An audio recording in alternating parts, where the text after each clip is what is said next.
founder, Pat Krause, was on the Bear Horse Foundation, which is an organization in the Central Highlands of Guatemala that was created by Carol Bearhost, a doctor. And he was, it was a pro-development of rural communities.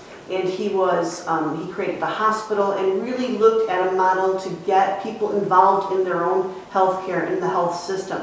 And for people to empower people to decide what kinds of services they needed in their communities. And one of the services that the women decided they needed was access to markets so that they could sell their product. And Pat Krause, being on the Bear Horse Foundation, women came to her and said, "Can you help us open up market?" And she's sure, because she's that kind of person. She'll do anything, she'll try anything. So she brought suitcases back to the U.S. filled with placemats, and she sold them to her friends, who sold them to their friends, and so on and so on. And she was, bringing back more suitcases and enlisting more friends to sell the product. And soon it became clear that there was a market for these products, and that, we should probably incorporate it as our own organization. So really.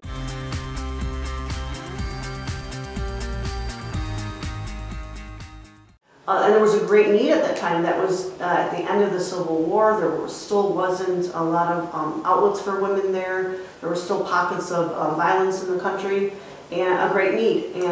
And because of that, because of the violence, and because of there were several earthquakes that had really devastated Guatemala too, there was a host of NGOs coming into Guatemala, and some of them that are still working there today. And so it was just all the conditions were right for working in Guatemala at that time.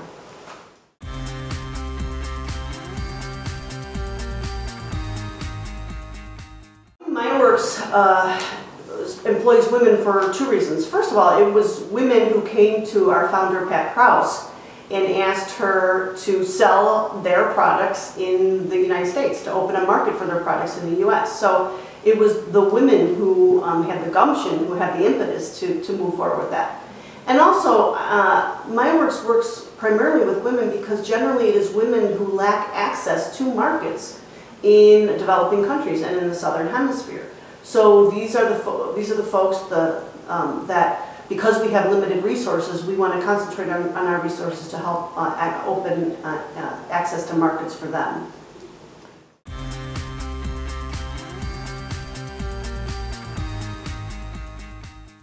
First thing that they'll always tell me is that I never used to like to talk to people in a crowd before. I was, very shy, but now I don't mind. I don't mind talking to people, and I enjoy meeting new people and telling them about the work that I'm doing. So there's been this, I think this issue of self-esteem has increased. Women are having a say in their communities because they're financially contributing members of their communities.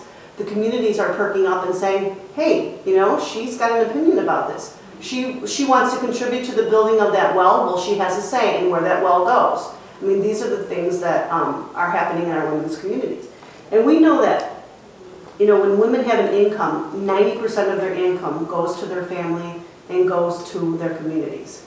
And the community can't ignore them anymore, not when they have a financial stake in the community. So I think that we see that too, that women are contributing to building schools, they're contributing to building wells, they're contributing to fixing roads where their communities need it, and that makes them feel even, better about themselves and about their motivation to continue. Women also see how important it is for their daughters to be educated.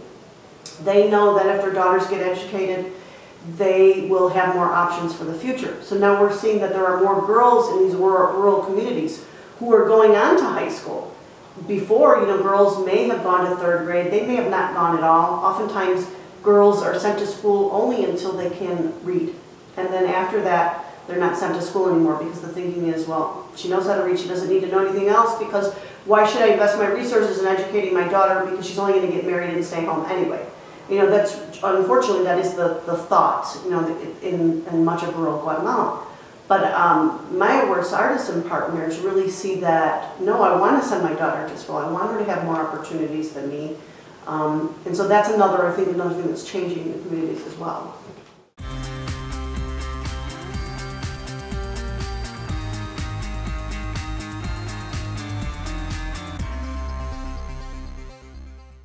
So Mayaworks does different kinds of trainings. We do capacity building training, which helps women improve in their skills, either in their weaving or their sewing skills.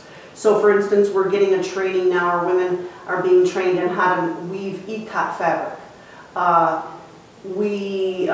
Some women get some training on how to sew rounded corners, which is really, something that's really hard to do. So there's this capacity type of training. And these, Mayaworks very much tries to find free resources in Guatemala for these trainings.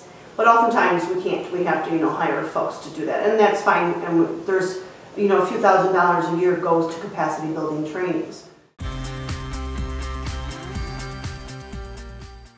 We also have an ongoing commitment to our women for literacy, and it's our goal that by 2015, 85% of the women will be reading at least by a 6th grade level in Spanish. Most of our all of our women, their first language is not Spanish, it's an indigenous language. So by 2015, 85% will be reading in Spanish at a 6th grade level. And we pay for these literacy classes. We pay for the teacher, and we get the resources from another organization, the materials from another organization in Guatemala. So that's another, another type of training. We have tutoring centers in the 6 communities that we work. And these community centers are for the children of the artisans, where we employ a tutor, and they're providing after-school tutoring, tutoring in the weak subject areas. There's access to computers and a lending library at a few of the centers. So, and that education program costs us at least $15,000 a year. So a lot of resources go into the education and expanding capacity for artisans and their families as well.